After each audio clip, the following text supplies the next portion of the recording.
નમસ્કાર, મારું નામ મયુરભાઈ જમોડ, જય માનદાતા ગ્રુપ પ્રમુખ, બોટાદ જિલ્લા। આજે એક ખાસ વાત કરવાની આપશ્રીને કે ભાઈ ગુજરાતની અંદર સમસ્ત કોળી સમાજ ઉપર અન્યાય થયેલો છે। વડીલો, સિનિયર સિટીઝન, બહેનો, દીકરીઓ, યુવાનો ઉપર જો વાત કરવી હોય તો હળદળ કડદા કાંડની અંદર 87 લોકો ઉપર કેસ દાખલ થયો છે। ત્યારબાદ વેશ્યાની અંદર 12 લોકો પર કેસ દાખલ થયો છે। ત્યારબાદ વાત કરીએ તો અમરેલી જિલ્લાના લાઠી ગામની અંદર 31 લોકો પર કેસ દાખલ થયો છે અને ભાવનગરની અંદર કોટડાની અંદર 105 લોકો પર કેસ દાખલ થયો છે।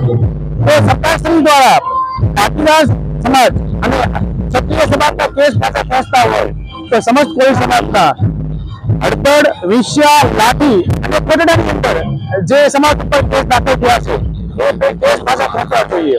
આગામી દિવસોની અંદર ગુજરાત રાજ્યના સમસ્ત કોળી સમાજના તલબદાર અને ઠાકોર સમાજના સંગઠનો, રાજકીય આગેવાનો, સામાજિક આગેવાનો, ધાર્મિક આગેવાનો સાથે મળી જિલ્લા વાઇઝ આવેદનપત્ર આપવાના છે અને સાથોસાથ ન્યાયની માંગણી કરવાના છે। સરકારશ્રીને રજૂઆત કરવાના છે કે કોળી સમાજ ઉપર જે નિર્દોષ લોકો પર કેસ દાખલ થયા છે એ કેસ પાછા ખેંચે। જય હિન્દ, જય ભારત, જય કોળી સમાજ।